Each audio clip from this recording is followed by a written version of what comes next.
You can't hurt me without my permission. என் அனுமதி இல்லாமல் என்னை யாருமே காயப்படுத்த முடியாதுன்ற ஒரு உன்னதமான ஒரு கோட் சொன்னது வேற யாரும் இல்லை, இன்னைக்கு நம்ம பிறந்தநாள் கொண்டாடுற காந்தி அவர்கள் தான். இதில் எவ்வளோ மீனிங் இருக்குன்னு யோசிப்பாங்களேன். நம்மளை யாரோ ஒருத்தவங்க ஹர்ட் பண்ணணும்னு நினைக்கிறாங்க, காயப்படுத்தணும்னு நினைக்கிறாங்க. அவங்களுக்கு ஏற்ற மாதிரி நம்ம ஹர்ட் ஆகிட்டோம் அப்படின்னு நம்ம நினச்சிட்டோன்னா அவங்க ஜெயிச்சிட்டதா அர்த்தம்.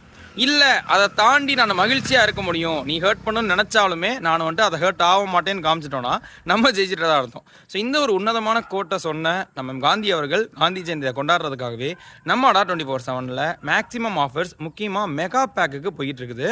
ஸோ டபுள் வேலிடிட்டியோடப்பா. மெகா பேக்கோட advantage TNPSC, SSC, railways, banking, நம்ம டீம் நடத்தக்கூடிய எல்லா கோர்சஸ் அண்ட் எல்லா டெஸ்ட் சீரீஸையும் நீங்கள் ஆக்சஸ் பண்ணிக்கணும்னா இந்த ஒரு கோர்ஸ் ஜாயின் பண்ணிக்கிட்டா போதும். ஆனால் இப்போ ஜாயின் பண்ணுறதுக்கூட அட்வான்டேஜ் என்ன அப்படின்னா 2 வருஷம் உங்களுக்கு ஆக்சஸ் கிடைக்கும். ஸோ நீங்கள் ஒரு எக்ஸாம் கம்ப்ளீட் பண்ணிவிட்டு இன்னொரு எக்ஸாமையும் பார்த்துக்க முடியும். கண்டிப்பாக இந்த கோடை யூஸ் பண்ணி ஜாயின் பண்ணிக்கோங்க.